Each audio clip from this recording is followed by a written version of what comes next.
There. Air horn. Oh god. I mistyped air horn. It's everything fell apart after that. Thank you everyone for joining us for another off-the-cuff Tabletalk episode. Yes, we will favorite moments from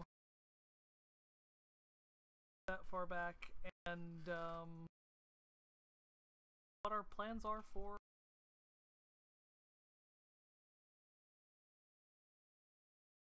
inevitably fall into. Hooray. So, since Airhornbot decided, Ellen start off and tell us what his favorite moment of Heroic Tier was.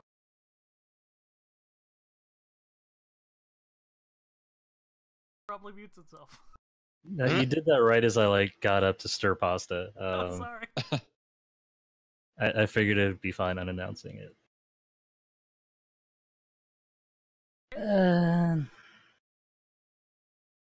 No, it's fine. I just need to stir it. It's fine. I guess it's champion tier, not heroic tier, huh? I it's got the champion. tiers mixed up. I feel bad saying it, but to be perfectly honest, I have a bad habit of not retaining a lot of the stuff that happens. So if I remember right, champion tier basically covered everything that happened in the Orc lands all the way up to now.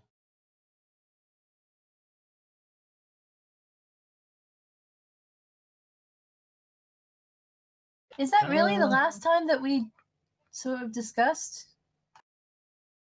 Well, no, we discussed other stuff since then, but just the entire champion tier was those basically 3 arcs that actually took a really long time. Yeah, I mean it's really recent, but honestly probably just kind of what was leading up to this last session. Words are difficult. Just talking to the, I don't know what was the name, the father of demons, basically. Oh yeah, when we split. Shorewart. Yeah, what pretended to be Shorewart, as we discovered. But I think that was a pretty interesting. That's probably one of the more things that stood out to me, possibly because it's recent, but also because it did give a lot of motivation and kind of understanding to Gunhild as a character. I'd say that, and I don't think I really need to go into that a lot because we just covered it. I think you can talk a bit more about it later, but also just finding the forested area where we kind of discovered more about potentially regrafting was kind of if not initially discovered, then kind of put into practice. It just offered a lot of character development for Gunhild in particular, and I'm being a little selfish in saying that, but it also really helped to. It really helped to kind of fill in some of the gaps that I feel like I probably kind of left with the way I've been using playing the characters. It's really helpful for me to kind of bring things together and add a lot of purpose to what's going on for her. So.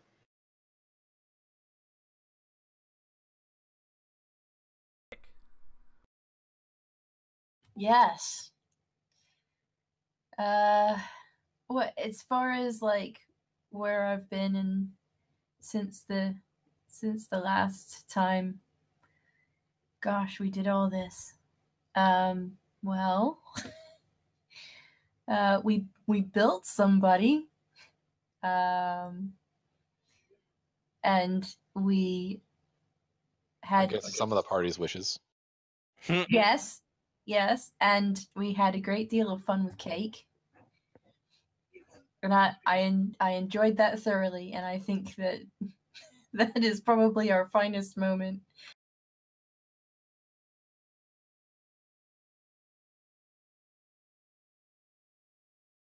Instant cake was or the instant person.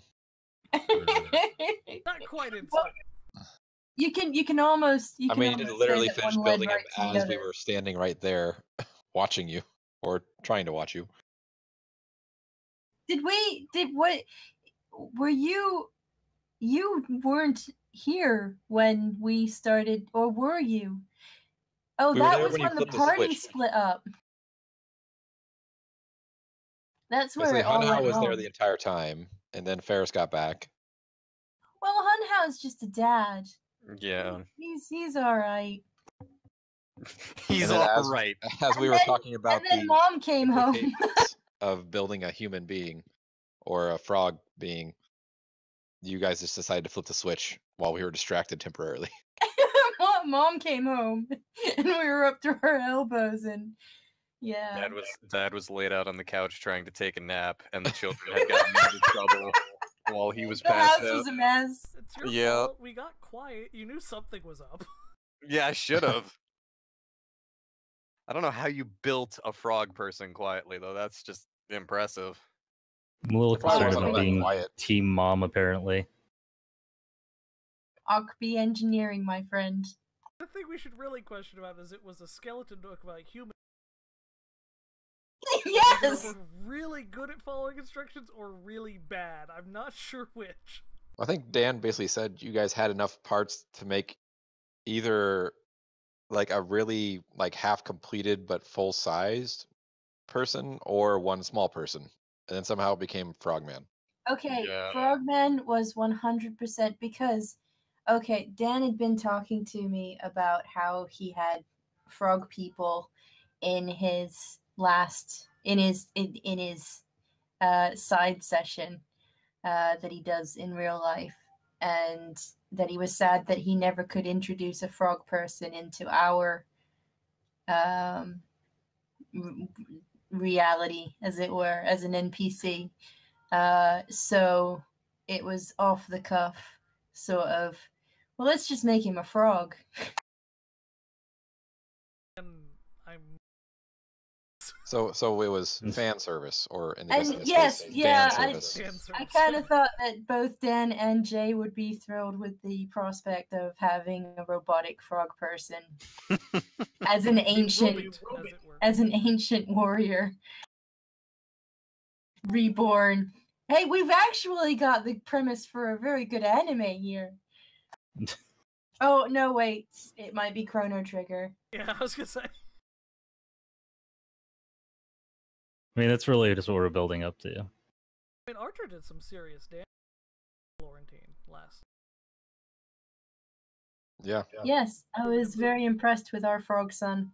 Uh-huh. So who's the guy who gets the X strike tech with Arthur? I mean, Ferris, it'd have to I be guess. Carnifex. No, it'd have to be Carnifex. Yeah, because he's the only one with a Archer's sword. sword too. Yeah, that's true.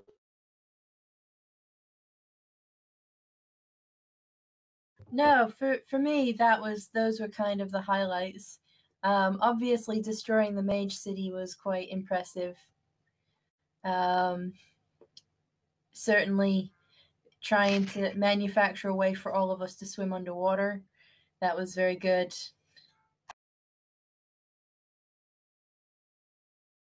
Actually getting the Emperor as a baby and palming it off onto NPCs who really have absolutely no clue what the fuck is going on, that was good as well.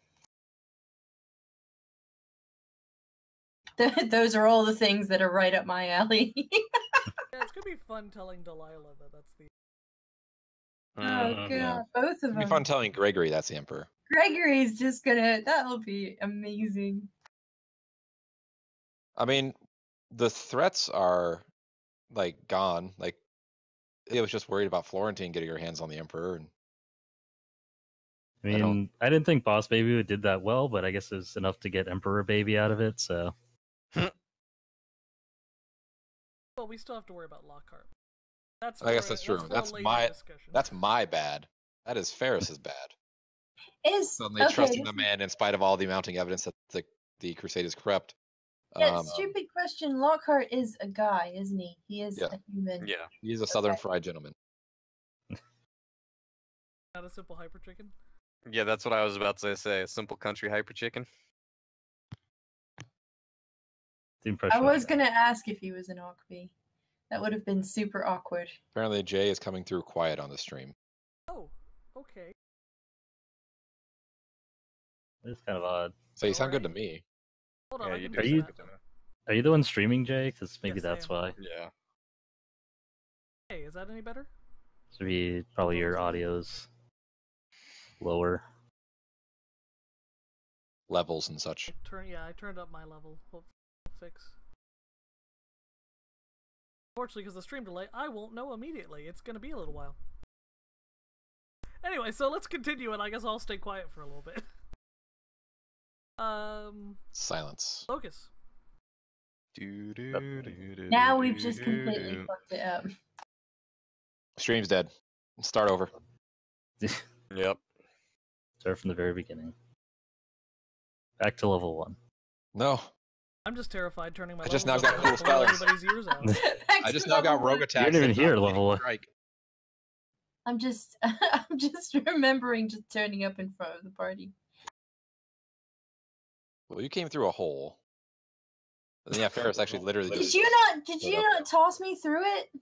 Well, you blamed me for it. I wasn't there when you joined the party.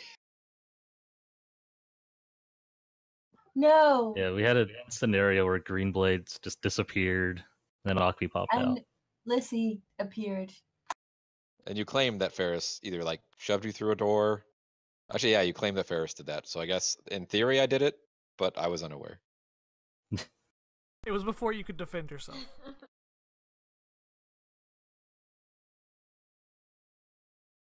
I hope Jay is not talking. No, oh. Me too. Otherwise, we just killed his. Damn you, XSplit. Sorry, there we go. Okay. Oh, okay. There we go. Calculon's Okay. back. Sorry about that. I was saying that was before you could defend yourself, because you were blamed for it before you were officially part of the game. Right. Yeah, I was still just a side session character at that point. So, Locus, are you there? Yes. Yes, turn. I'm here. Okay, it's my turn. What am I doing? You're talking about your favorite part of, well, the part of the campaign you've been in, because you didn't show up until after the Orklands.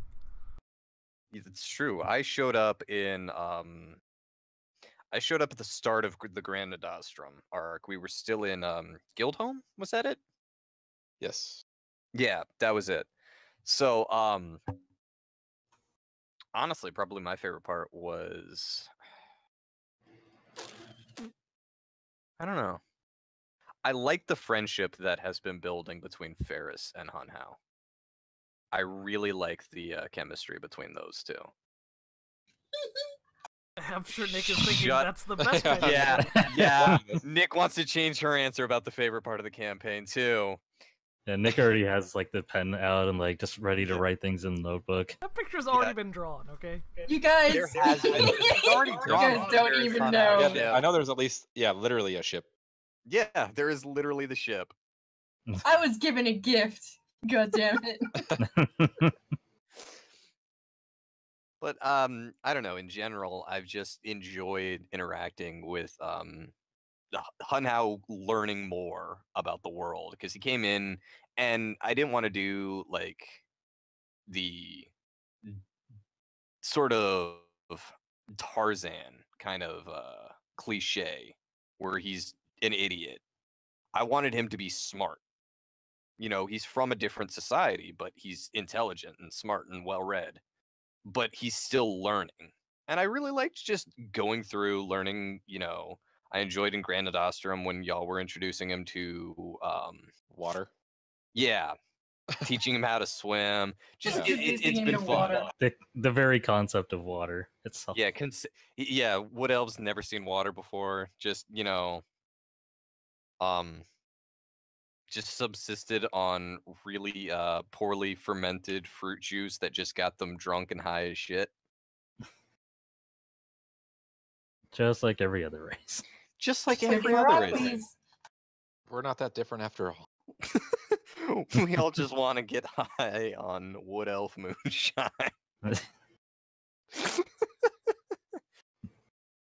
Dim wood stills. Yeah, exactly.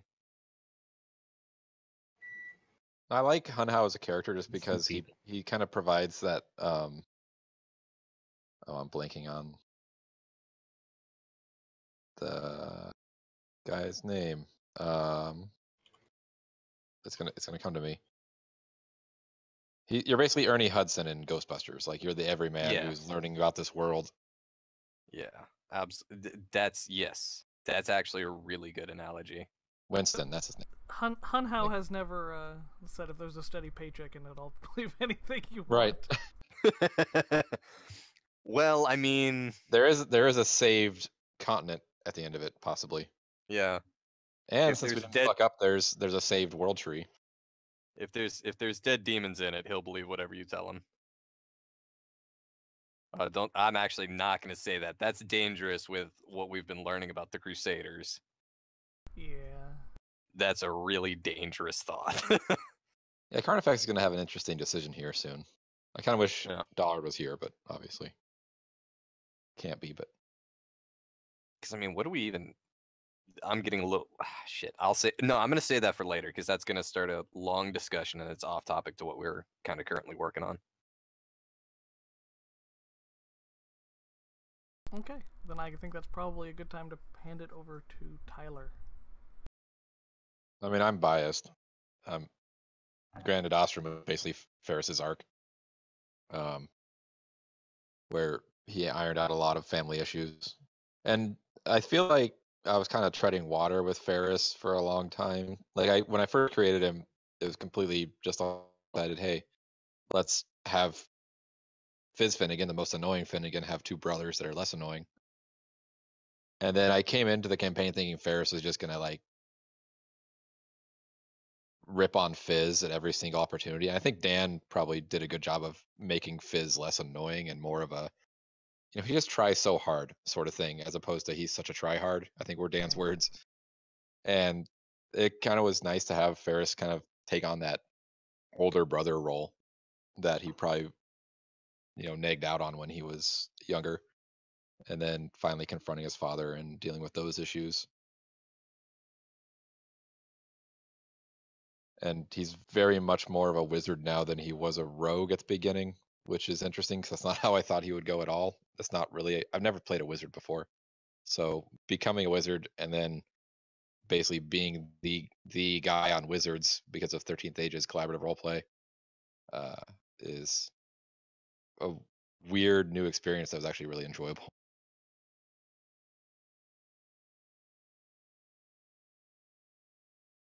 Also, all the tiny little clues that Dan left for revealing at the end there that Sherwort was basically the father of demons, and that they're basically cultivating our world.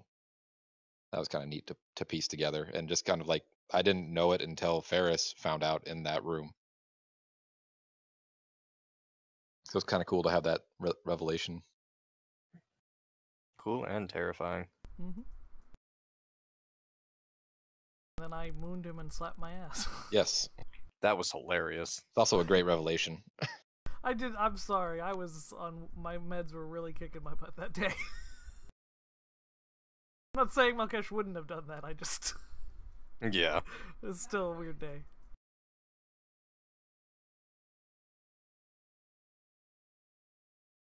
Okay.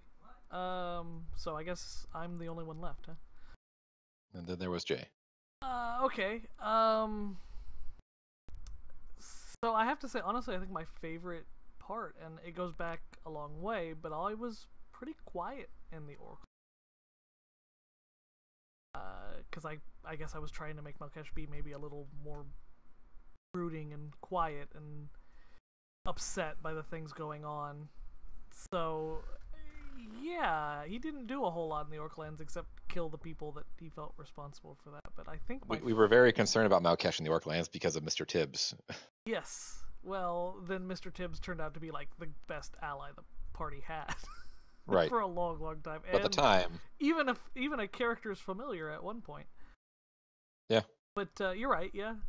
He was doing some. I mean, he was grafting and doing all sorts. Turns out for good reason, or at least a good character. But I think my favorite part has to be Nirohama. I don't know why. I've always loved that sort of combined modern fantasy, strange Magitech kind of setting, and Narohama kind of had all of that. With sort of a grizzled, underworld story that we were doing.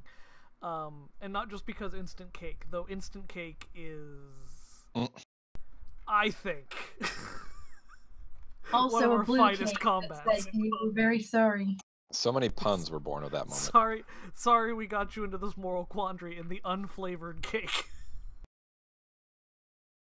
But, yeah, I really liked that. I liked what it spawned. I liked the, I liked that Malkesh kind of got to push back against the Lich King and being like, hey, that's not cool. We need to work together because we're on the same team. And he hadn't really considered that was something that could have happened until, bam, it's happening. So, I don't know. I think Narohama, and then moving on to the grafting and laboratory, I think that was a really good time. And kind of cap it all off with the making a frog person. I hate to Me Too's Nick's answer, but yeah, all of Narohama I thought was great. Starting with the Payday 2 themed heist. I'll say, yeah, blowing up a restaurant and then having a drill that failed. Yeah, I just think that was really good. That and honestly, that's when I came back into the story, so I really can't speak of, unfortunately, a lot of that time, because I was gone for most of Grand Nadastrum. That's true. You basically were concerned about why we haven't killed Faustus yet. Yeah, pretty much. Or why we haven't killed Rixus yet. And then you're like, oh, Rixus is our friend, and it's like, what? What? I leave for 2 seconds, and you guys go making friends with the enemy again. Pretty much. I mean, it was like several months, but yeah. Yeah. It's been interesting watching Malkesh, because at the beginning he started off with basically a hanger on, like, oh man, these guys are heroes. I just want to hang out with them, and I kind of literally hero worship with the party. And then by this point, he's like slapping everybody and saying, hey, we got to get our shit together. Yeah. I think he found a little bit of inner strength as a character, because he really didn't have anything. His whole life was effectively a fraud, because he never, and this is going off topic, but Malkesh being an orphan and growing up a slave, he had no idea what goblins are supposed to be, except that they sell things. Well, he had nothing to sell. He owned nothing. So he sold nothing. And he made money. Sugar water. It wasn't good, morally objectionable, but he didn't have exactly the greatest moral role model to look up to. So by the time the party reaches him, he's still in that state. And then you all are like, yeah, we're going to save the world. We're going to make the settlement better. Yeah, we're going to do all this cool stuff. And he's like, really? You can do that?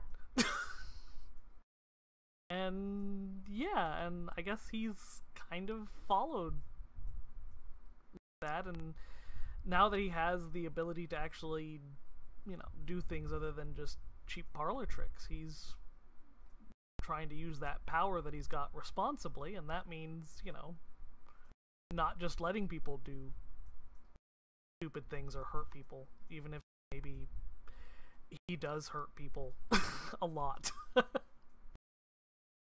I'm not really sure where his morality on killing people is right now. He's kind of conflicted. Like, I don't think he has a problem with it so much as if they're hurting us, there's no such thing as overkill. But if they're not hurting us, maybe we don't need to do this. Maybe that's not right. I'm not saying it's a moral high ground by any stretch of the imagination, but it's better than his old concept, which is fuck him. Yeah. I have to say, I've kind of thoroughly enjoyed Malkesh with the sort of the lead he's taken in the Empire arc.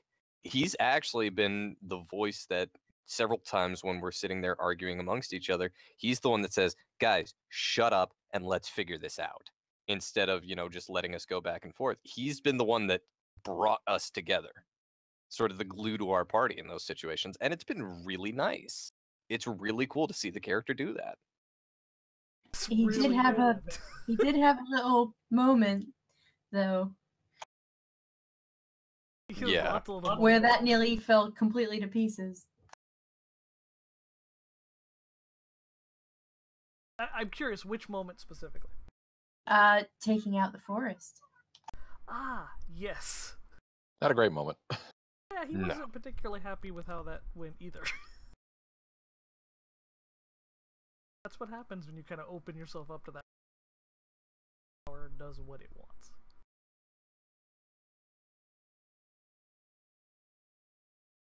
But that doesn't mean you never use power again. It just means you have to be No. aware of it. Yep. I mean, sometimes you kill a child with your power, and then you go in exile for a little while and become a pirate, and then come back to that power later. Right, yeah. These things happen. I was Magic. the Dread Pirate Roberts. The Dread Pirate Finnegan. Well, he's That was dead. Fenrir. Yeah, he's dead.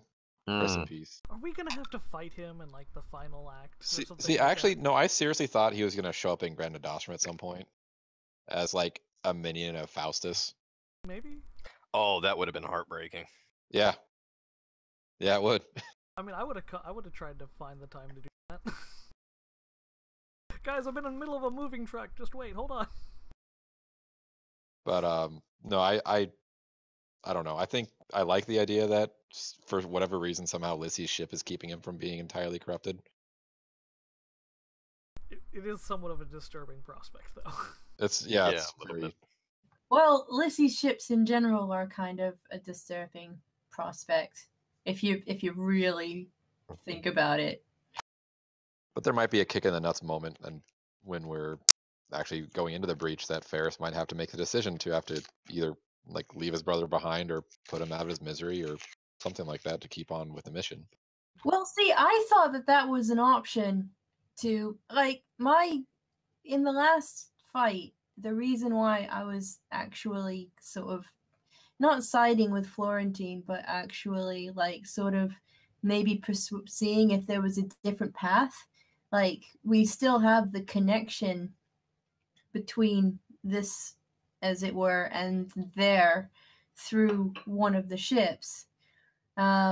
So if there was a way that we could stop Florentine from taking over everybody's minds by saying to her, you know, this is the other option, can give us some time to do it,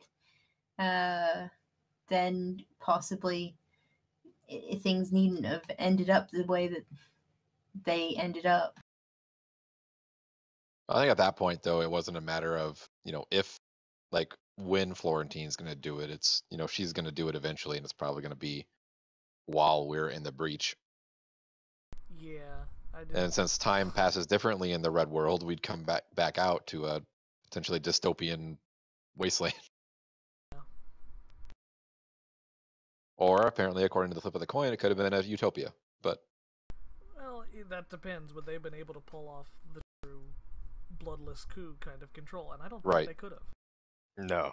I don't think Grand. I mean, it would have Kingdoms erupted would have in stood for that. yeah, it would have erupted into war, and well, Ferris had seen visions of Grand Adostrum dropping bombs on the Empire and the Platinum Worm burning Grand Adostrum to the ground. So Here's the question, and I don't think it's a question that's been at least stated outwardly yet.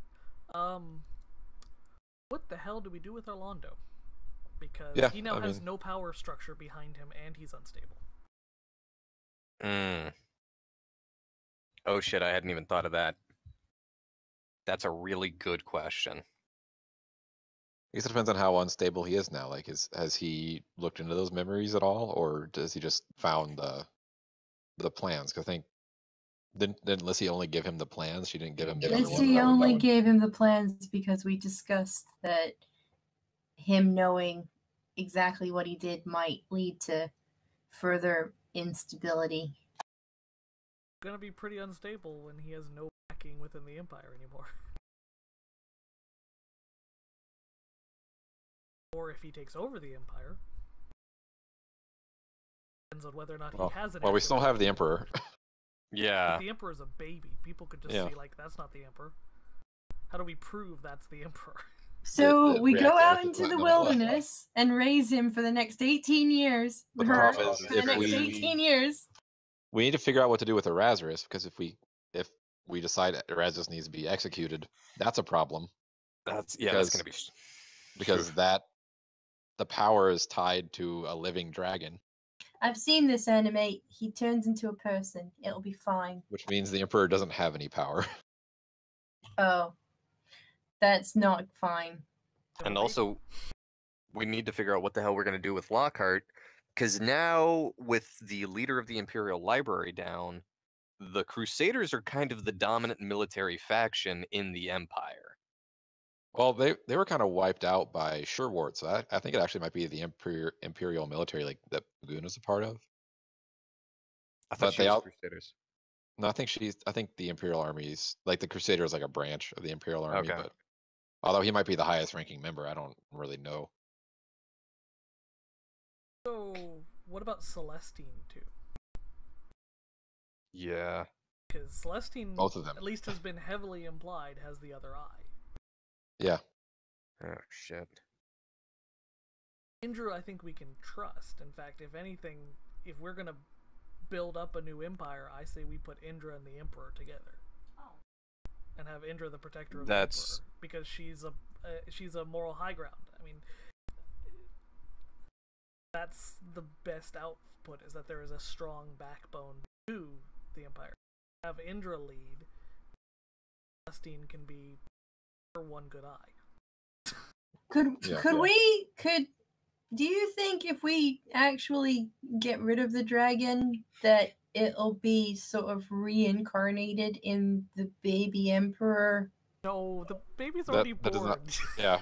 Yeah. Yeah, but well, yeah, I guess you're right. And we can't really merge the two, can we? Through some sort of ancient ritual circle. And I don't know if I want I don't know, sacrifice a to few make chickens. that call. I'm Chickens, just no. imagining some sort of horrifying dragon baby hybrid. I mean that. So Gunhild's baby pictures? What? Oh, I mean, it would probably involve some sort of ritual Maybe. that would first require cutting off that bracer from Florentine's arm, which not a pleasant experience. I'll do it. Dark Unpleasant, just like mentioned butchering. Yeah, you just tell might be a Mokesh. bit quiet again, Jay. I don't. It's probably my mic. I'm sorry. I'm turned up to like 70% on this. If I go any higher, I'm afraid I really will blow you all out. You seem to fade in and out sometimes. I don't know what it is. It's my mic. My mic is dying. I don't know what to If tell we you. try to merge the baby and the dragon, we might be the bad guys then. We might be the Yeah, bad guys. Might be, yes. that sounds like a bad guy ritual. I don't know if Yeah. it's just I mean, me. This might have to be something that we have to discuss with Erasmus and Zexel. I mean, Zexel's not So going what to want happens to to leave you without Erasmus dying.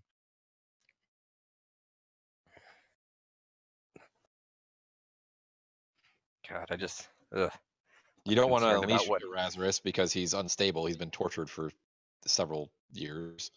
Yeah, we want to at least have a conversation before we let him go. Make sure that, like, We'll have a trial. We were Yeah, planning on yeah. letting him go? it's an option. Guys, we can't let a dragon go. Not one like him, anyway. I think we should have a talk with the Razors. Oh Yeah, yeah, I mean, that's there's going to be a conversation. Definitely. Well, I think we need to basically say, hey, we know you were a dick because we have someone here that you were a dick to, and but you've obviously been kind of tortured for eons now. Some might say you've paid your due.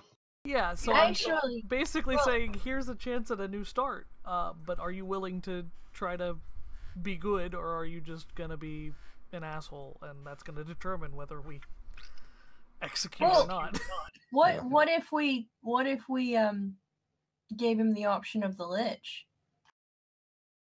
Um, I mean, that's all. Just between you and me, Jay. What about our boss? Do you think that he'd want a dragon? That'd be a Sure, really sure, big he'd ship. want it. Of course, he'd want to. I'm not sure we should give it to I him. don't know if we want to give it to the guy who if we step out of No. line, we'll reset the world. Let's put it this way: you don't give to the Lich; you trade to the Lich. I'm thinking this is a good trade, actually. God, Also, mean, it we depends still on don't what know it is. if a dead platinum dragon ends the platinum essence. I would assume it does, because otherwise we wouldn't be concerned about Zexal executing it. Well, it's kind of it's an undeath, isn't it? It would probably keep him in limbo, but less tortury.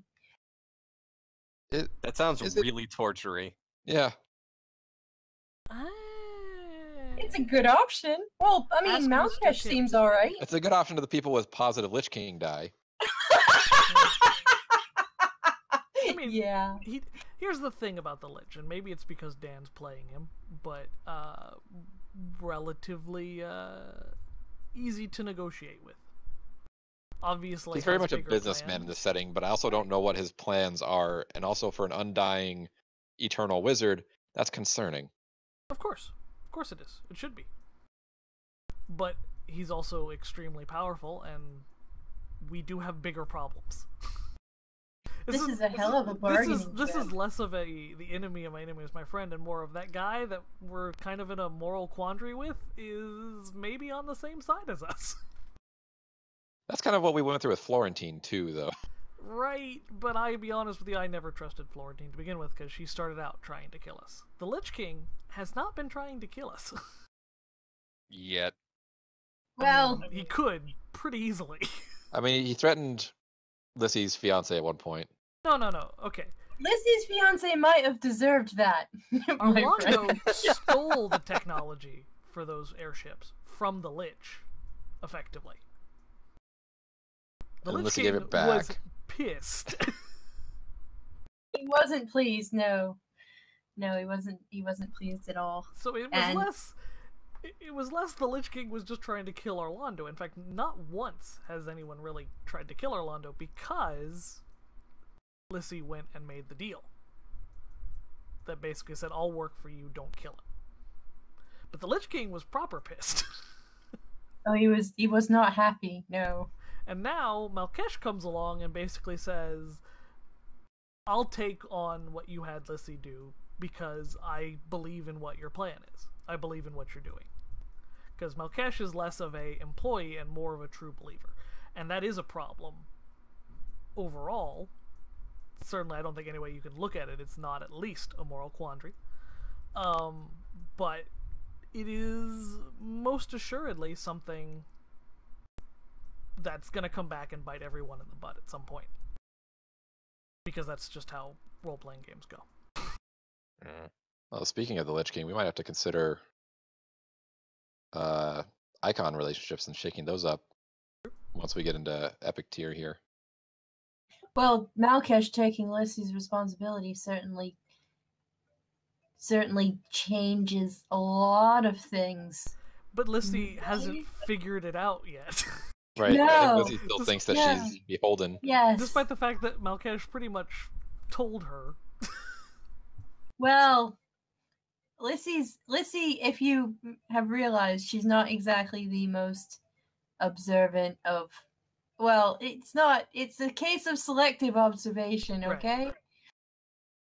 And the affairs of the heart, she's pretty crap at. So I feel bad because Malkesh just doesn't know any better. Like I said, grew up an orphan as a slave, has no idea what the hell love is. and Lissy's just kind of like, oh, I get along with this person really well. It could have been worse. If Lissy had not saved him, I could definitely see Malkesh, because of his hero worship part, having turned his affections toward Gunhild. That would have That'd been be awesome. Oh my god. I mean, honestly, and then Lissy literally saves his life, and it's like, alright. They're both short, and they like stabbing. We're things on and the building we're on the things. same eye level.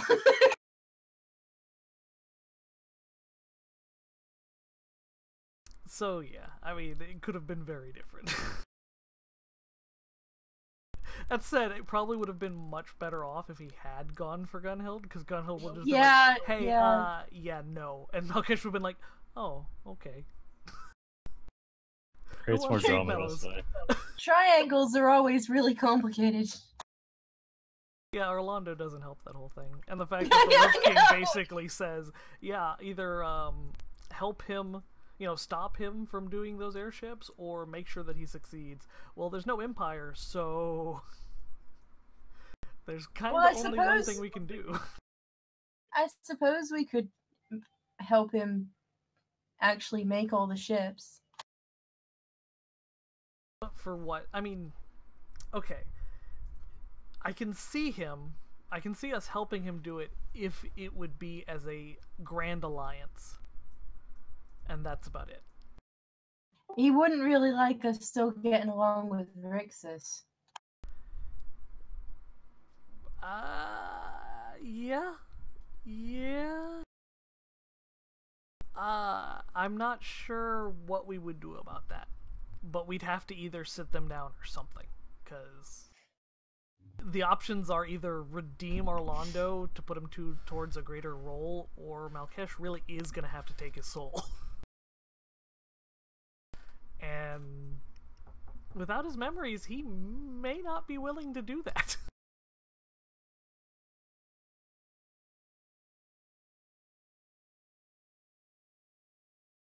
So, a bit of a complicated thing there. So are we sure that the Archmage is actually... Did he actually kill the Archmage, or just, toss him off into... We kind of established that he was stuck in between planes, if I remember right. But then nobody ever really kind of went to talk to him. Nobody really cared, I guess. Should we maybe... Do you think that might remedy things a bit? Because then, if we find the Archmage, then Rixus obviously didn't kill the Archmage, which means that Orlando might stop being angry at Rixus. But what if But the Orlando Archmage still kills thinks that Orlando? Yeah. But I don't know why. Yeah, the Archmage wouldn't be exactly happy with Orlando, would he? This solves our problem, but does nothing for Orlando. Other than make him forgive Rixus. Well, maybe, unless he's And maybe obliterated. Lissy. Before he dies horribly. Is Orlando redeemable? I mean, obviously... He's not really wanted to be around any of us all that much. Well, because he hates me. And kind of, and me. I mean, I really don't know what the best option is for Orlando, except maybe just having, a surprise intervention. We can have a seat for the Lich King, and for Lissy, and Rixus, and the Shard of Memories. Like a Maury show thing where we just have some guy pull out an envelope you are not the killer. That could do it, yeah. So this time I was actually thinking more of a Jeremy Kyle situation, but okay. As long as it's not a Chris Hansen situation. Oh my god. An Oprah Winfrey situation. Orlando jumping on couches. Yeah, there's not really a way to settle that situation without Orlando learning the truth, and I guess putting him in a situation that makes him comfortable with learning that truth. I don't think we're going to have to make him comfortable. I think we just need to be blunt about it at this point. Because I don't think he's going to give us the chance and then to see sit how down he... and... Yeah. This is effectively... We are actually considering sobering Orlando up. This is... The repercussions of this could be quite serious, actually. I don't know if he needs to be sober. Maybe heavily... Actually... What about How could help with that? What if we... Incredibly toasted. Well, no... What if we completely immobilize him? What if we paralyze him? Well, I've got a hold monster spell. I'm guessing I mean, I'm pretty sure that there's something in herbalism that I can use as a paralytic. Especially in a fantasy setting. How long are we talking about paralyzing him? Malkesh, I have no idea. It'll probably be a random, like a D10 or something. Oh God, we're just gonna casually cripple somebody for the rest of their life. Well, Jesus. I mean, I have a spell that could just that's a hard save ends, but He's not a monster though, is he? I mean it's a target. It's just called hold monster. I'm sure you could. Oh, okay. Maybe putting him in a situation where he actually has to confront everything that he's done. Hallucinogen. Ooh, I have a very horrible idea. Look, bearing in you gonna mind that give this is a character who like lives, breathes, eats, and sleeps hallucinogens. It would have to be incredibly potent.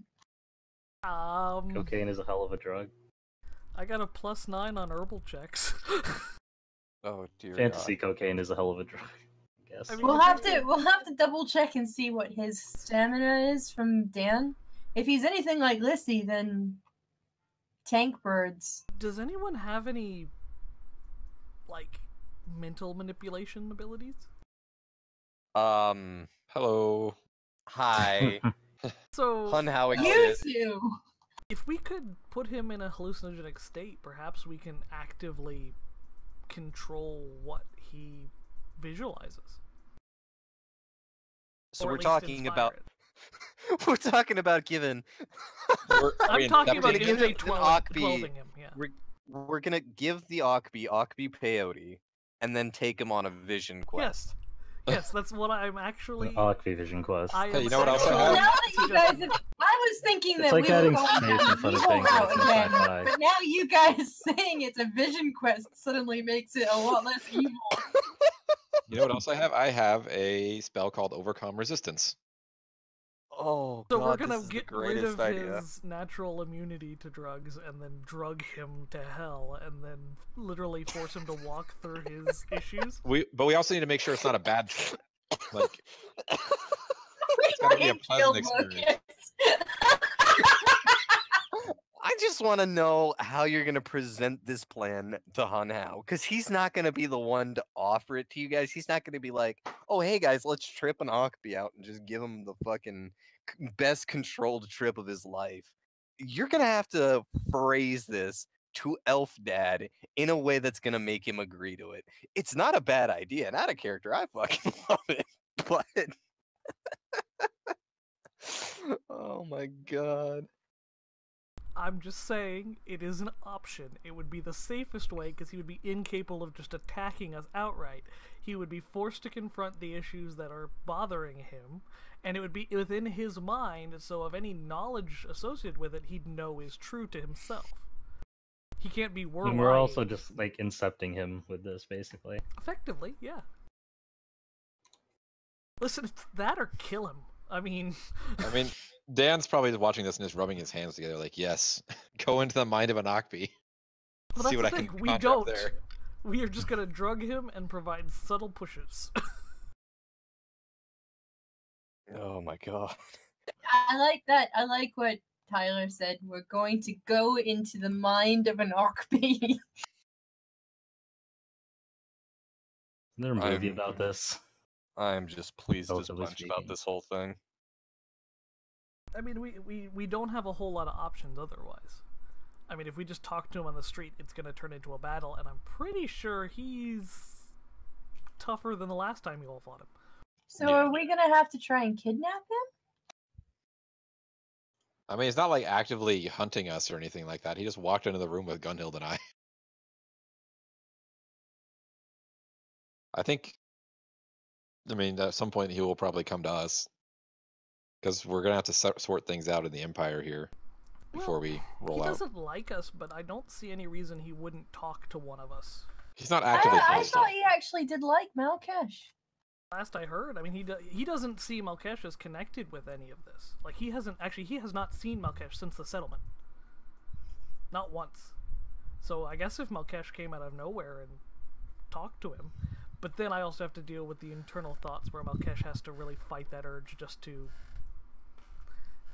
take his soul, complete so-and-so contract with the Lich King, and Deal remove with the any other man. Yeah, deal Take with the his other man. woman. Because again, Malkesh doesn't understand love, so he's in a weird state and somewhat unstable.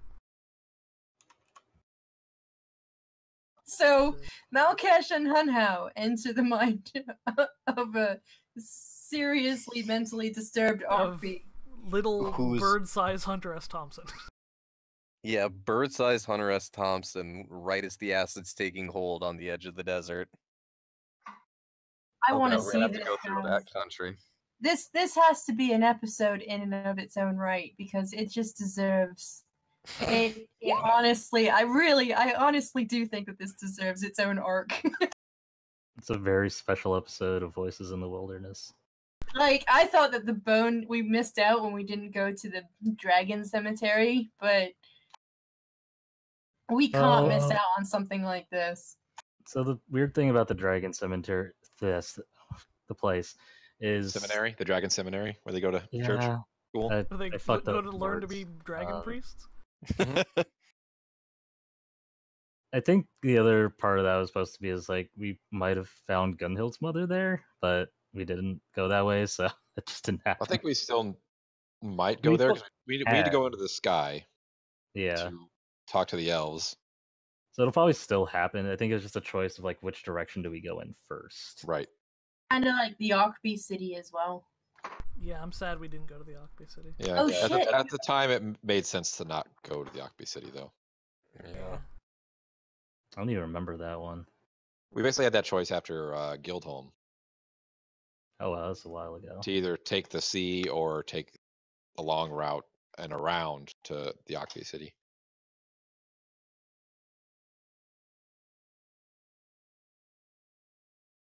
Yep. No, well, the only thing that Dan said that he was wanting to know was where we wanted to move forward from where we are, and I think we answered our own question pretty much. Because, I mean, whatever happens here, we need to broker some sort of peace between the Allied Kingdoms and the Empire. Well, Because those are the two biggest players right now on the world stage. Granted, Ostrom is nice, but we already have their council more or less on our side. well, we kind of have. Well, we probably have more than two, but two I can think of immediately. We can try to appeal to the moral high ground and let them know what's been going on behind the scenes, and be like, "Hey, this has already been corrupted. There's been issues here. This is what's happened, but we need to move forward, or we're all gonna lose." Or we can literally hold a gun to everyone's head and tell them that the world is ending, and if we don't move now, we're all dead. Right. I don't know which Who is gave more Hunhao a effective. gun? That was a terrible idea. Yeah, well, Look how scared he is of it. He's trembling. He's just really uncomfortable with this thing. just bad control. Yeah. Why is he holding it to his own head? Oh God! He's just staring in the barrel with his finger on the Is it trigger, like, how does loaded? this Well, work? that escalated. What's this thing do? But I mean, and we have several ways of doing the last one up to and including the Lich, because the Lich is not joking. If we don't find a way to push forward, it is better literally to cut his losses and restart. Although at this point, it sounds like, well, I don't think the Lich has a say in it anymore. Yeah, the Lich may not have too much of an option. So Because either we open gotta the do break something. or the demons come up the tree. And I think we need to open the break. Yeah, agreed. And I think we need to have if I had to say, I think we need a Grand Alliance, and I think we need Orlando's airships, and I think we need literally as much firepower and unity as we can potentially gather. Do I think it'll go that way necessarily? I don't know. We'll see. But if I had a choice on how we enter the break, it would be with a Grand Alliance behind us. Yep, exactly. Mm-hmm. But if we have to do it by ourselves, We'll come back to We'll have to- whatever world. yeah. The world is the world, and saving it doesn't mean that it's only going to be perfect from then on. So, saving it is still the righteous moral action. And as someone playing Malkesh, that's a weird choice of words to use. Right.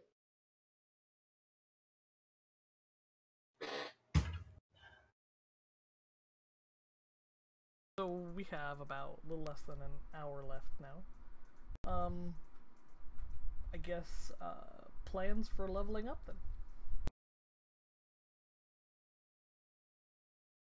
This is a fun level for me because as a multi-class spellcaster slash martial character, I finally get access to 7th level spells. Boy howdy, yep.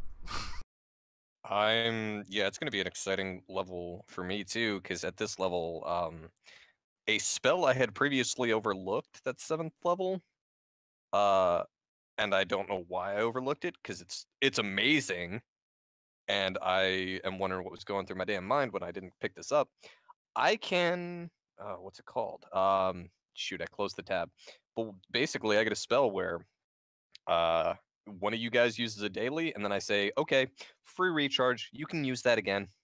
Oh, And that's all there is to it. that's amazing for me. I'm not gonna lie. Yeah. I mean, hang on, let me pull up the SRD again, because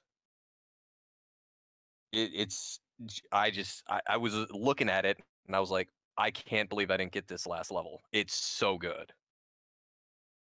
Because originally I was just looking at getting a spell that would let you reroll saves, because that was actually a pretty consistent issue that we ran into, and I know Occultist does have a spell for that. So I was going to pick that up, and I still probably will, but then I saw it's like, God, what is it? 7th level. I finally get to take the epic level feat of counter magic, so I don't have to feel bad about asking Dan if things are spells now. I can just counter it. Here we go. Arcane Loop. Recharge 16 plus. Interact action to cast. Expends my focus. The trigger is a nearby ally casts a daily or recharge spell of 7th level or lower. Effect, the Nice. triggering ally doesn't expend that spell. That's so good. Yeah, that's wonderful. Also, we're getting to that point where all of a sudden my damage dice become 2d whatever times 10, Yeah. which becomes fantastic. I got one spell like that last level, and that's what beat the crap out of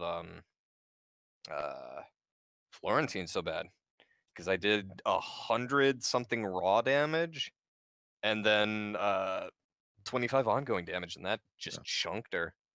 I need to calculate the math because I still have a couple of 5th level spells that I need to use.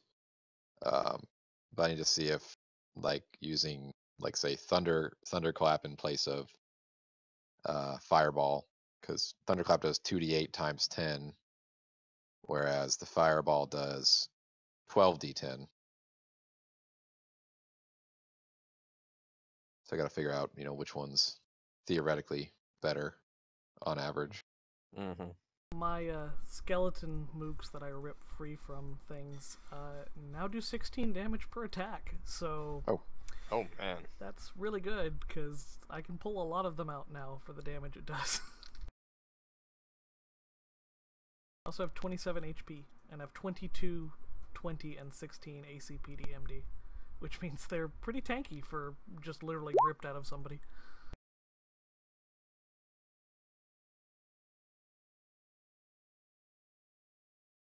Oh wait, that's the wrong.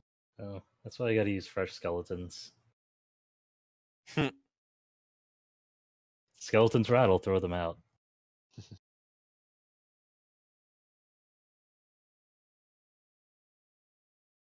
2d8 times 10. Fun.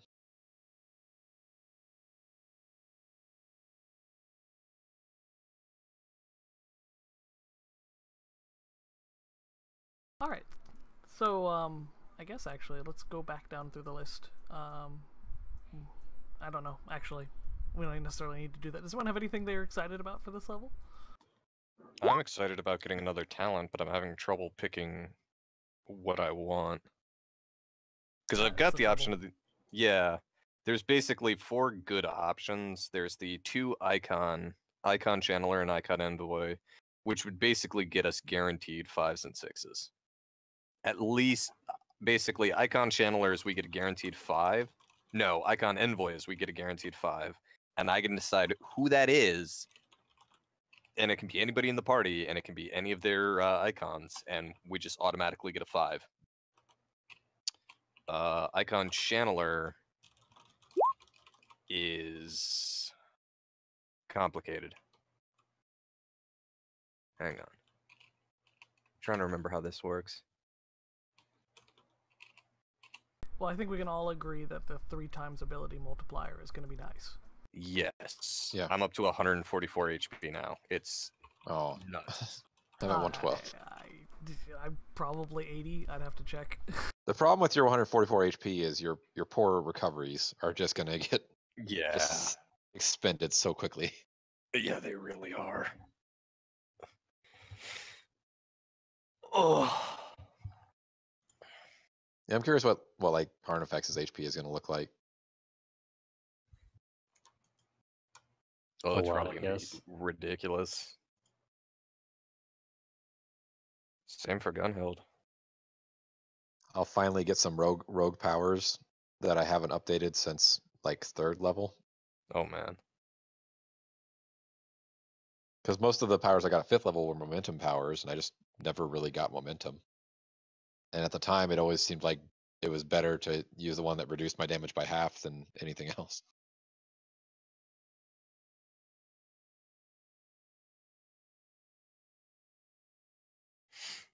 I feel like having those abilities to reduce damage are very helpful.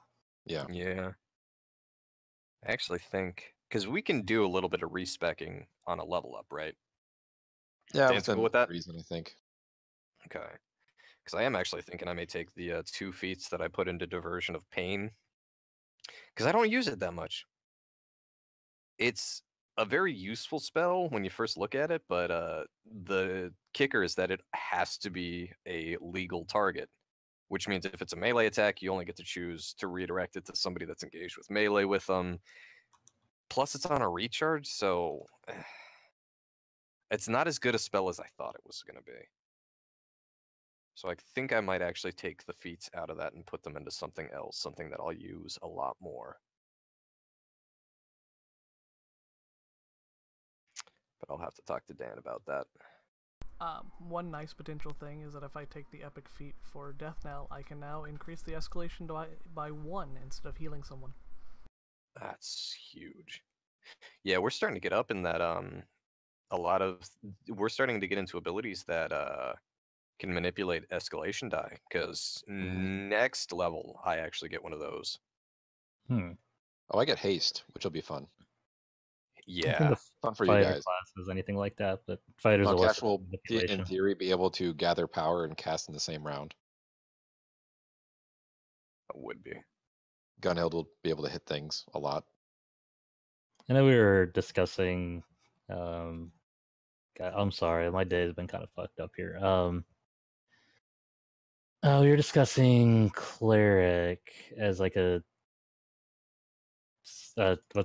the 2 class, whatever the word is. I'm sorry, guys. Dual multi-classing or Yeah.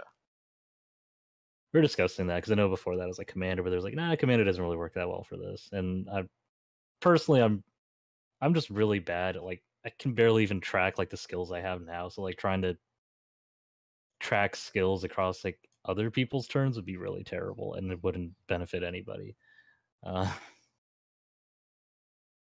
think cleric might be interesting because I wouldn't really have to sacrifice the current armor or weapons, while still gaining a few additional skills that are not just about doing damage. If only because I think we have some healing support, but like Dullard is kind of a healer. Carnifex is kind of a healer. Lissy's kind of a healer. So I guess we have 3 kind of healers that balances out pretty well. Malkesh is our healer that I completely forgot about. But Malkesh is also kind of like conditional healer, like it has to be in a specific situation. So just having something to balance that out, yeah. I mean, depending on the way you go with Malkash, I might just stick with just fighter, but like having that additional flexibility certainly couldn't hurt. So I had really thought about switching out, removing sorcerer from Malkash, and going cleric necromancer, but I don't think I'm gonna do that. I really did consider it for a long time. What I think I am going to do is I'm going to finally release Bruno. Because I think he's past the point that he needs that kind of vengeful reminder. And I think he's going to go Death Priest, which is a talent in place of that. And that will give me a cleric spell. So I will get a cleric spell and whatever its lowest level feat is associated with that, since I have the epic ability to do that. I haven't decided which one, but I have up to 5th level spells I can choose, so... Wow. Some options. But yeah, I think maturity-wise, Bruno was kind of him just kicking a can down the road, and I don't think he really needs it anymore, so... Then I keep forgetting to use him 90% of the time. So... that helps. This would give me Seance, which is basically the ability to talk to the dead, which is very appropriate for his use of souls and those kind of things. And then a healing spell of some sort, which I haven't decided on. I may just take like a basic healing spell and then get it at 5th level. I think I'm pretty set on my talents. I kind of respect after Granted Ostrom, but I think I might retool some of my backgrounds. Because that naturally convincing. The +1 background was doing like nothing for me, and I tried to actively avoid using it just because it's so useless. But I might try and just kind of respec some things just to make them seem more unique. I'll also talk with Dan about that to get those sorted out. Because I spent all this time talking about how Ferris was second in command of the Spell Thieves and secretly running the entire thing in place of Fizz, who was the figurehead, but never actually wrote that into his backgrounds. That's literally a huge part of his background.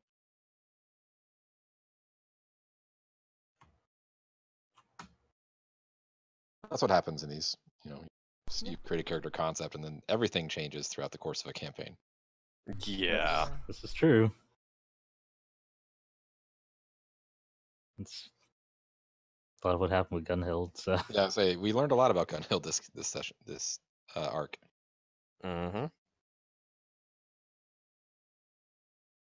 yeah, it gave add a lot of flavor to the character that I wasn't really able to bring. And it is my, I feel like I'm being very down on myself, but like it's the first, like, I've never done like any role play games before this one.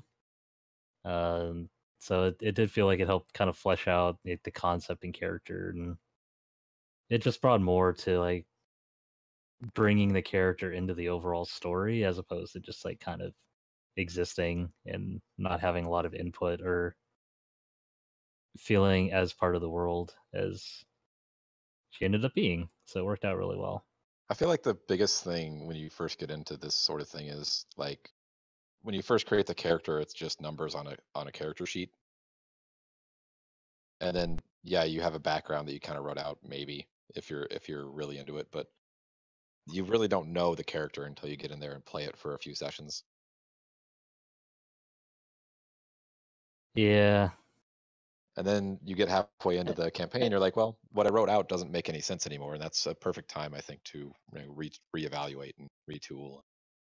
Yeah, and that definitely kind of happened with the overall character arcs and themes so far. Like, I kind of played up. It gave me the opportunity to kind of play up.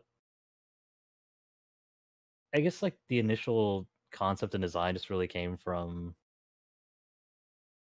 It actually kind of like rolled over from like another character concept I had, and like it's funny because like the original character concept was much more like bitter and kind of mean and just not very nice. And just rolling it into this campaign, I like the idea of her being much more. She's very much like part of the world, but then at the same time she didn't know a whole lot about it, and that kind of worked out kind of well because she ended up becoming like this, not sheltered, but the fact that she was so unusual, it was kind of kept away for that reason. Like, it feels like that kind of fed into the idea of being one of these few, possibly now the only remaining survivor of this experiment. So I think, but I mean, I guess taking a step back, I'm rambling, but I guess like taking a step back from that, yeah, kind of giving her purpose and like being this very sort of thinks she's in charge, thinks that she's this very large heroic character, and then realizing that there's much more to what's going on than she's able to really comprehend and understand, and kind of having that broken down and reformed and like, okay, so here's what's really happening. It gives her a lot of like flavor and purpose that wasn't there before.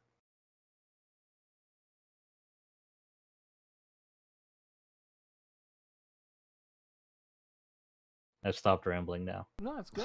It's good. Yeah. I like it. Gosh. I have enough spells to choose, and now if I do Death Priest, I now have to choose another spell because I apparently hate myself and my characters. I mean, do you want to look at my character sheet? Because it is long. I mean, so is mine, man. Remember, we're both multi-class spellcasters. It so just I'm takes a double so spellcaster. far. Yeah.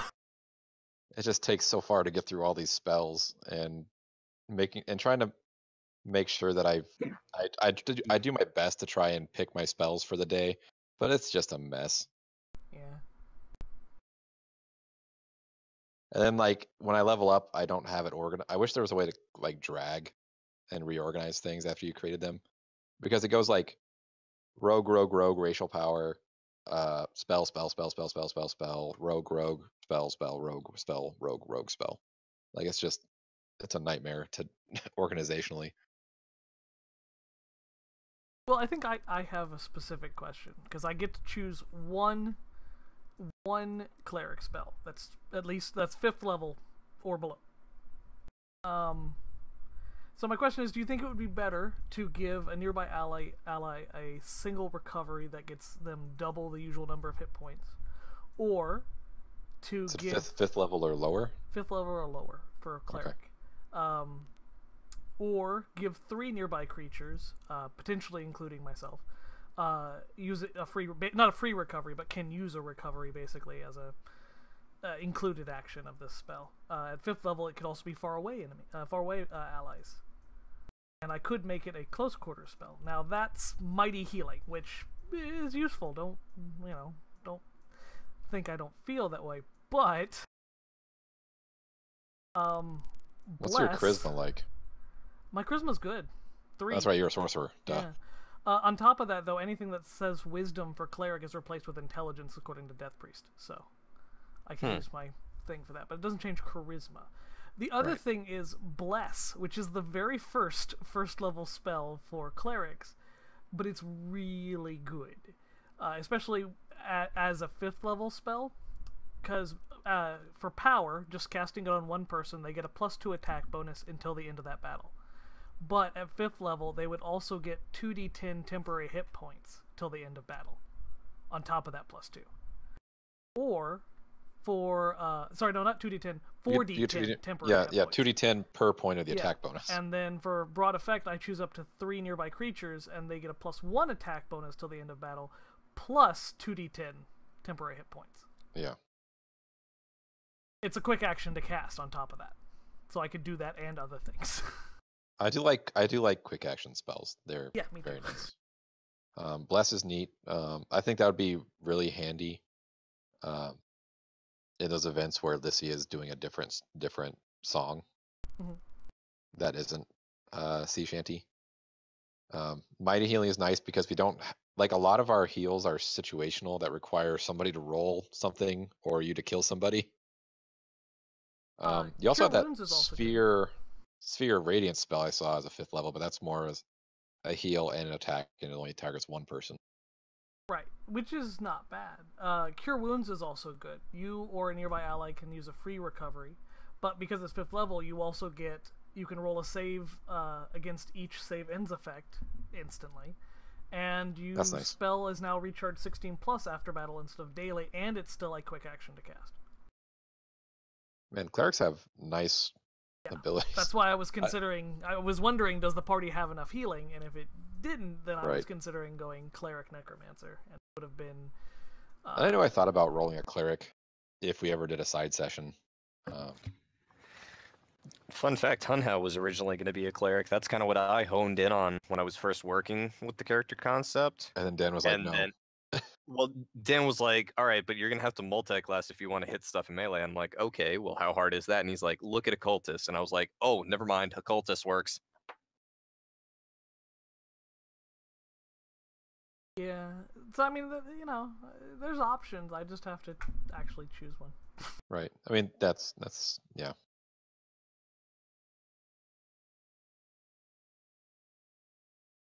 And if it was just the problem is most of these are daily spells, and I have a buttload of daily spells. Just seemingly endless daily spells. That's one of the nice things I think about being a dual class rogue is almost all, like, I get so many spells per day, but because I have the option of mixing it up in melee and using rogue abilities, I can basically make all of them be daily spells, like big hitters. Now it sucks when I run out because my rogue is not great at hitting things hard, but well, I also have the ability for diverse casting, which is a fantastic feat. But it is limited to once per day, unfortunately. But the ability to diverse cast, for example, the Bones Beneath, which is where I rip the skeletons out of mooks and create allies, pretty nice. Or I could just use regular gathering power for the arc lightning. Actual name is your chain lightning or Chain lightning. Yeah. And I'm assuming one could do that for cleric spells too. Not sure about that, but interesting to try. Another thing to keep in mind is that now that I'm picking up that Arcane Loop ability, I'm basically, as long as I have my focus when you cast a daily, I basically turn your daily into a 6+. So feel free to take dailies, guys. I can't promise you'll be able to keep them all, but I have a feeling I'm going to get a lot of use out of that 6+.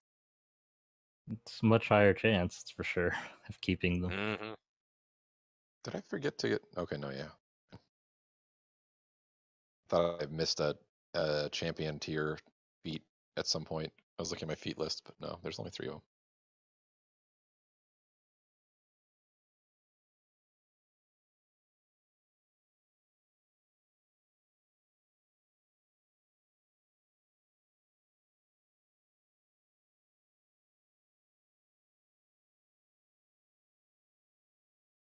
Holy shit, I can use Seance up to 3 times a day at 8th level?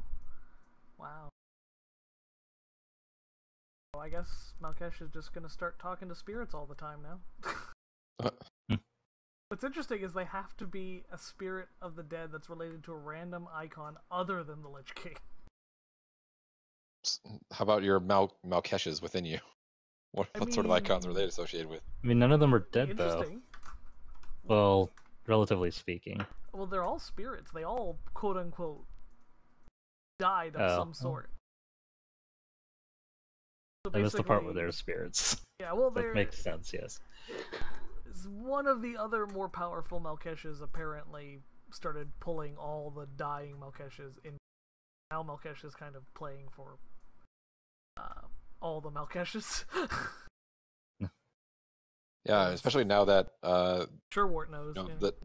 knows that they're Do there. they have like a team jersey? Are there just jerseys hung up with the retired Malkeshes that? Yes. Sometimes I take that jersey down though, as one goat peels off to creep him from corruption. Yeah, apparently he's a Malkesh Pez dispenser. So Nick, you've been pretty quiet. Is there anything? I have.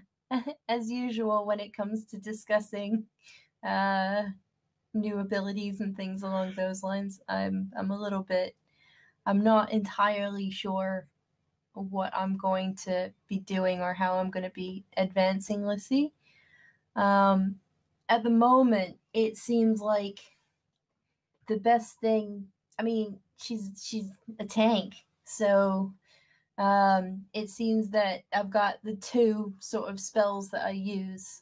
Oh, sorry, one song, and then the normal fire the cannons, and the ghost ships seem to be the most prevalent abilities for hers. But I've just realized that she actually has 7th level spells anyway, because I was allowed to use, because she's a bard, I think she's allowed to use 7th level spells when she hit the 5th level. So I have a lot of, actually, I might not be changing very much. I think I can borrow one more spell or something along those lines. It depends if you have feated it or not. If you used a feat, looks like Jack of Spells. You get another spellcasting character's class. You can choose one spell from the spell list of that class. So that's where your ghost ships came from in the first That's where place. they come from, yes. Yeah, so I could advance them a bit, maybe, but it looks like it's really, this isn't sort of the level that really sort of pushes my abilities forward. That's more 9th level stuff. As a Just at a did you guess, put I any might be feats completely into wrong. Jack of Spells? Say again? Did you put any feats into Jack of Spells? Like, did you use it on that? I'm gonna give a cautious yes. Let's find out. You did the adventurer Let's and champion find level. Yes. So, with the champion level feat, you get choose a second spellcasting class. Choose another spell from that class as well. So, what I was the think other that's spell how you I used? ended up with 2 ghost ships as opposed to just the one. No, that's just a transition. That's just you upgrading the spell level. Oh right, okay.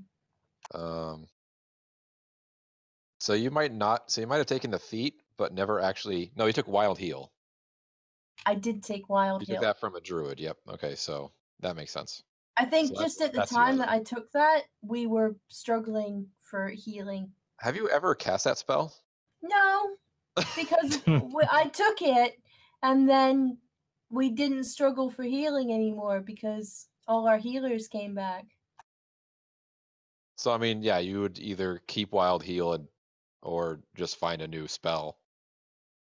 Yeah, because you still have it listed as a 5th level spell, so you never upgraded it. Aww. So yeah, you could take another spell from another class or do whatever. Except for the forbidden classes. Well, Occultist, I think, is the only one, isn't it? Is Take Hunhow a necromancer spells. cultist? Yeah, he Yep. is. The Occultist thing is that they are literally the only one. Yep. So I can't borrow a spell from Hunhow then. Well, because his spells need focus, and you don't get that. Yeah. Because I'm an Okbi and I have no focus. Well, sure. Exactly. That's our in-universe. Wouldn't that be reason behind it. great? I could take a memory crystal and steal something from Hunhow. You've already done that. Okbi, okay, Okbi I could That's do it true. for something that would require focus. in Hunhow, I Okbi- need you to focus. I'm not even having that spell. In Okbi, a cultist would Oh have my- to be like shooting something up in order to gain focus. That's the only way I can think that would. Not Yes, every I Jay, want not to be every able to RP can be shoot channeled. something. Jay. Not every RP can be Shadowrun. Oh, sorry. Aww. Also, I that's really already sad. have very tiny little cannons. You're already our social character, Jay. That's the problem. That's really terrifying. I think the answer to this is more cannons. Oh my god. Lissy's gonna start building cannons onto herself. I'm gonna see if I can find a spell that accentuates the fact that she's an Okbi and builds robots and things like that.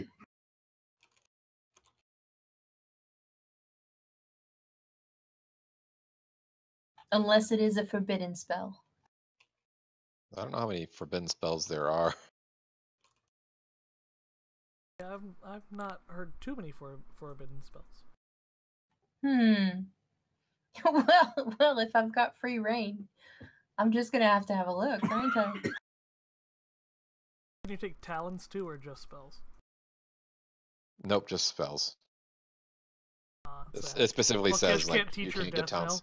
knell? It says, yeah, you can. It says choose another I could spellcasting take Death character Knell. class. You can choose one spell from the spell list, but not the talent list of that class. Oh, is Death Knell a talent? Yes, it is, which is great because as a multi-class, I wouldn't otherwise have it at max at my current level. I'd have it below. I get to take talents at my level, but but spells I take at one level behind because.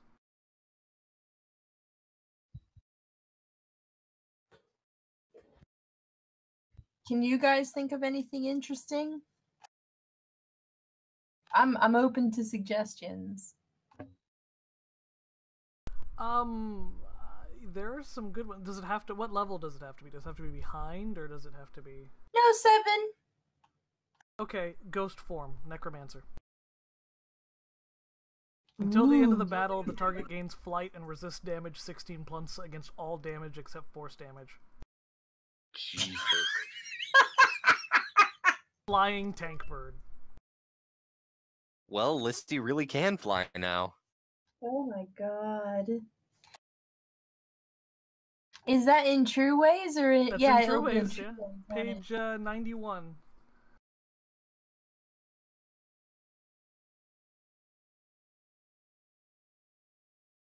One of the few PDFs where the page numbers are accurate.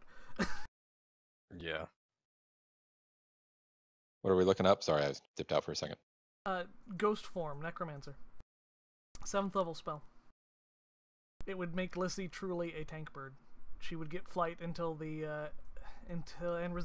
and resist damage 16+ against all force damage until the end of battle. You do get half the normal healing effects though. Ninth So basically, level. her ships just form on her. Basically, be ship form for her, right? Kinda, yeah. But I guess she already has flight as a racial ability. Does she? Oh, okay. Yeah. I could possibly change flight, maybe, if I talk to Dan. Because another racial ability is just dealing with booze, really. So Lucy just suddenly gains the inability to fly. The ability to fly, and then to turn like, into Her a existing giant ghost racial ship. ability to fly disappears. Like, you can't fly anymore? Yeah, old sports injury. I mean, that ghoul form as a 7th level spell could be interesting. Ghoul form is fantastic too. I use that. Because I have used that a few times. you used it on Gunhild once. I plan to use it more because it gets better now. Yeah, enemies engaged with the target are now vulnerable to all attacks. As a 5th level spell, the target now also gains a +4 bonus to initiative, dexterity checks, and disengage checks. And I do think that it's +4 very melee attack amusing that bonus. it could be a nearby ally as well. Basically, just surrounded by ships.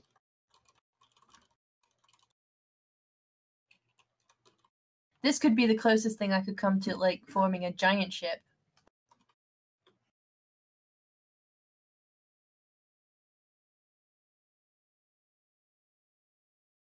And I'm looking at this 9th level spell for Necromancers called the Last of the Wine. And how bad would it be if you just rolled 3 1s on those 3d6s? So it's 3d6 times 10. Can we just say that like anytime you roll badly as a necromancer, it's you not having a good day? And you will never have a good day again. Oh God. Well, that one technically no, because it literally drops you to 0 hit points, which doesn't matter for Malkesh.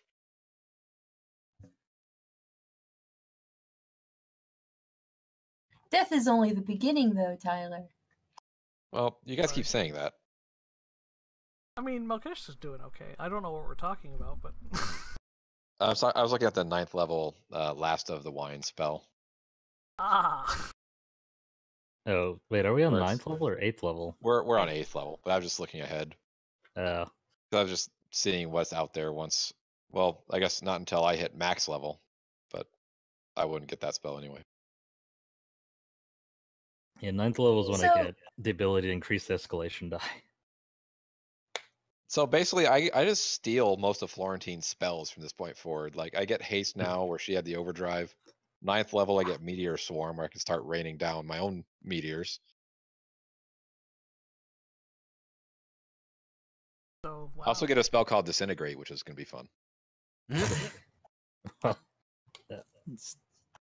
That escalated. I can do 48 times 4d8 times 10, not damage, not 48 times 10.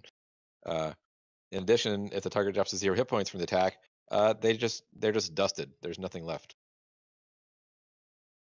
So that's I fun. mean, that is what disintegration basically is. Yeah. Lissy, you could also take Wave of Decay. That's a fantastic spell.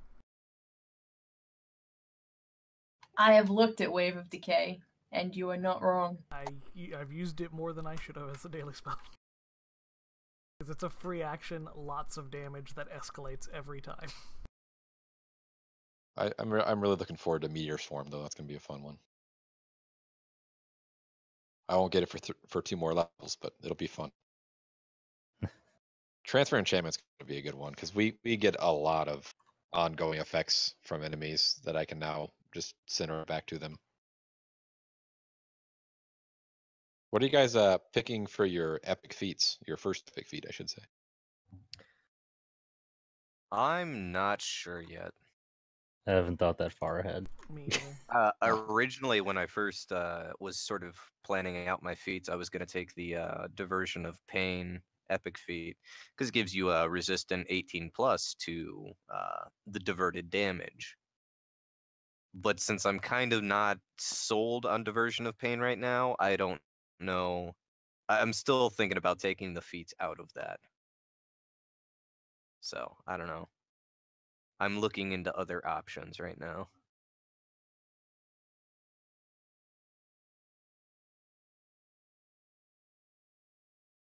I had to figure out if I'm gonna do like a multi-class thing or what. I don't know. I feel like I get a lot of use out of mitigating damage, but I need to see if there's a heavy warrior does any. If it has like another level to it that I can use. Let's see. I feel like I have to take the epic feat for Death Knell. Yeah, But I mean, yeah, that's kind of your jam at this point. yeah, I don't use it as often as I feel like I should be, but the ability Epic to feat for increase heavy the- warrior doesn't apply here. Do you have magic armor? Yes, but it doesn't have any abilities. Oh, really? It's just like here's an armor bonus. At least I don't think it doesn't have any abilities I can roll. Like we got that armor Oh, yeah. way back. Yeah, we need to get you some new armor. Actually, yeah, we kind of just need to look into upgrading our magical stores. Yeah. Well, I mean, remember in Nirohama, someone got the first epic magic item, or was it the first champion tier magic item?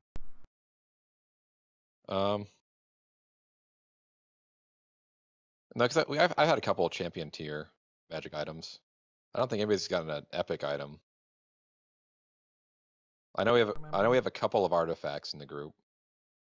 I think I mostly have adventuring, like maybe a champion or champion item or two. Actually, we have three artifacts in the group. Yeah, I have an artifact. Unless these ships and then Ferris's gauntlet.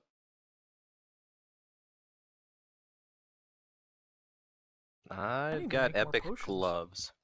Oh, so yeah, so Oh, wait, somebody had gotten. yeah, epic Hanhao was the something. other one. Yeah. Yep. You can just jump to the top of the initiative order, huh? Yeah. Made good use out of that, and it's on a 6+, which means, ooh, that can get used plenty. Yeah. I'm looking forward to upgrading my cloak, because that'll give me an additional. Basically, when I split, I get an additional turn that round. Yeah. I'm looking forward to upgrading my armor. Yeah. Because it'll follow the trend of higher level armor means less clothing. So Hunhao will course. be more naked. I don't know how that's possible. He doesn't really wear anything to begin with. Banana I'm curious hammock. to see what Dan does. I thought we as established a that's already consequence what he of wore. upgrading the gauntlet again.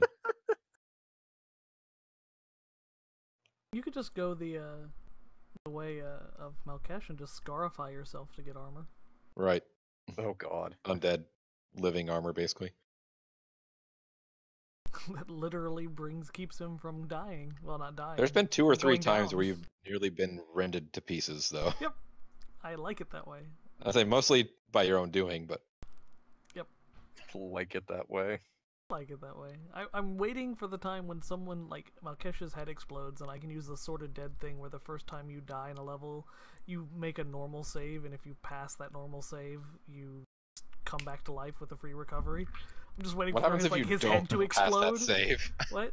Then you just go into regular last The cast rest of them things. The problem explodes. is, well, not the problem is, the nice thing with Malkesh is I keep walking and fighting and talking and being able to take recoveries while I'm down because of necromantic armor.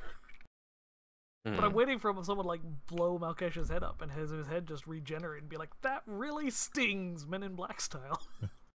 I have a headache this big. I'd say probably out of everybody, Malkesh has come probably the closest to dying. Next closest would probably be Ferris.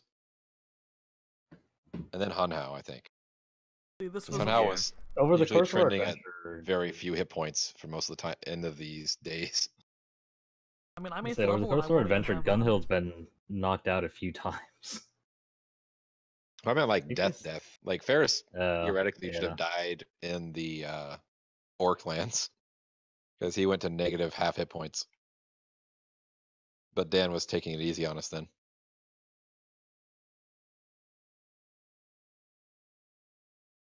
So I think both Ferris and Carnifex have, by the rules, died. Usually one of those effects of being crit at moderately low hit points. I do kind of wonder how we deal with that game-wise if like a character like was just straight up killed. Like, do we bring that character back? Like, how does that person continue to participate? I mean, there are rules for resurrection in 13th Age. It's pretty harsh to the cleric doing the resurrecting. I guess the other option is you do have what's considered fight in spirit rules too.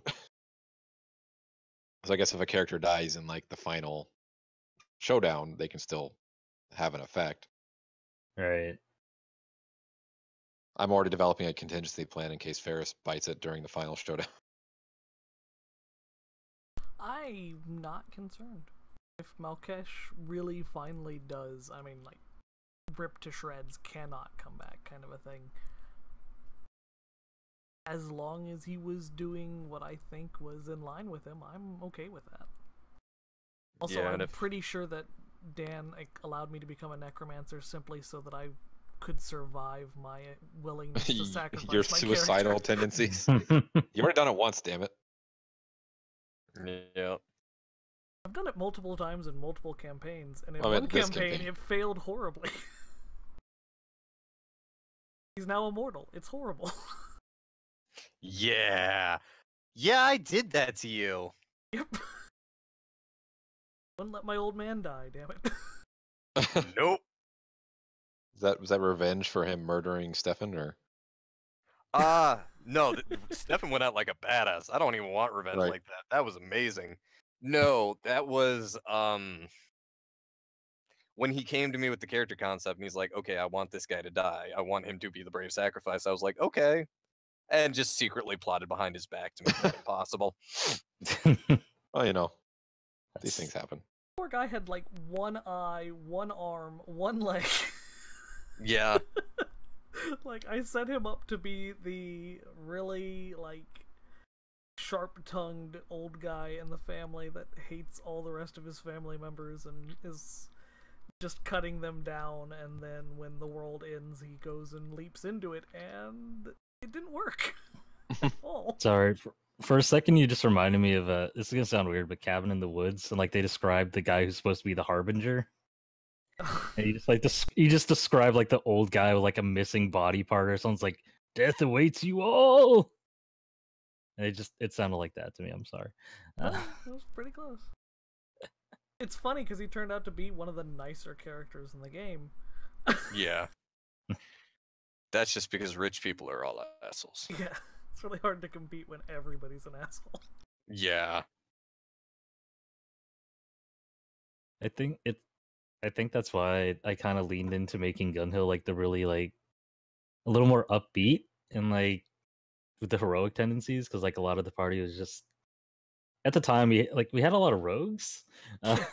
Yeah, I was And like actually part really of that was just like, concerned when I okay, how do joined. I balance this out? It's just like if we have a lot of like morally like gray characters, which I'm fine with personally, but it's like I didn't want the entire party to be that way. So I kind of Right. just like, what if we had like the overbearingly nice, like hopeful. Hold on, alarm. But that style of character, I think it kind of grew out of that. Yeah, I think it worked out pretty well. When So. Dan invited me to join, he asked me what characters I usually play, and I said, well, I typically play rogues and, you know, talkie characters. And he was like, no. And I went, okay, so what do you need? He says, well, we don't have much damage dealers that are spellcasters. I said, well, I can try that. And to be fair, Malkesh is kind of not a character I play very often, honestly. A spellcaster, and though he is a bit of a talky character, he is not really a social talky character. He's a And talkative character. He is a talkative character. And he's social, but he's not the social diplomacy type talky character. Which you all know I do love to play those characters too. Yeah. But I don't know, I love Malkesh because he's quirky. He's basically a living, well, sort of living cartoon character, and it's kind of my favorite part of him. But he's also really has no idea who he is, deep, and so he just plays everything off because it's okay. For a long time, Malkesh had no idea what was going on in the world at all. At all. He had no real connection with the plot. Everyone was like having their family stuff. And for a while I was like, I really don't know how to respond. And then I went, you know, Malkesh really wouldn't either. He would just crack wise and go along with it. And I went, yeah, pretty much. So that's what I did. And now I think he's kind of, I don't want to say forced his way into the story, but I do feel he is much more connected with the world now, instead of having to have something just about his origin. I also blame having to move right in the middle of the campaign. Right, that's problematic. Yeah, that's a bit of an issue. I will say I was really It worked out in the concerned long joining run. the campaign because Ferris, I mean, in the side session, Ferris was the rogue. I figured we needed just like a bit of a skill monkey, which you don't need in 13th Age, I found, which is nice. But yeah, then when it came time to joining the actual campaign, and was like, maybe we should have him be a dual class. And then we tried to figure out where to go from there. And we figured, oh, well, one brother's a ranger, more of a martial class, and one brother's a wizard, and annoying at that. So, rogue wizard. So, only added a half rogue to the party, and then all the rogues dropped out. Well, we have a few minutes left. So is there anything people want to discuss? Do we have any audience questions? Didn't I nobody have found asked the any- one occultist spell that is actually an at-will spell. The cultist has lots of at-wills. Do I they? thought it was a forbidden class, though. Yeah. But if I don't have to have focus to do it, I mean, I guess we'll have to take it Oh. up with Dan. He's the GM, but no. Are you Dan's talking about not Call here. of Doom? Is that the spell you're gonna pick up? Just let me put it in there. Oh my when you god. drop to 0 hit points. Nobody has to tell him now. Yes. That's funny. Has Lissy ever dropped to 0 hit points? I don't think Lissy's ever been knocked out. To be It's fair. yes. This is what makes it so funny. I can think of everybody else being knocked to 0, but I don't think Lissy's ever been knocked to 0 hit points. If you think about it, if it gets to the point where Lissy gets knocked to 0, the party is like absolutely fucked. So if I have a spell that actually screws over the people that have knocked out the rest of the party, then I've got us covered. All right. Well, that's unfortunately all the time I have, and as I'm streaming, that's Sorry, where we're gonna guys. have to That's call all the it. I time we apologize. have. Yep. If someone wants to take over, it can restart, but I gotta go. Nah, Yeah, I think yeah, No this is a good worries. place I to end it gotta anyway. So wrap Yep. up my evening. So thank you everybody for coming, both on stream and in person. It's always fun talking with you all. yes, Join us Same. again whenever the next session is. Next Saturday? Sunday? Anyone know? We don't know. Okay. Keep an eye on Tinker Tabletop and our Twitter at Tinker Tabletop, and we'll let you know what's going on. Have a good evening. Good night. Have a good night. Good night.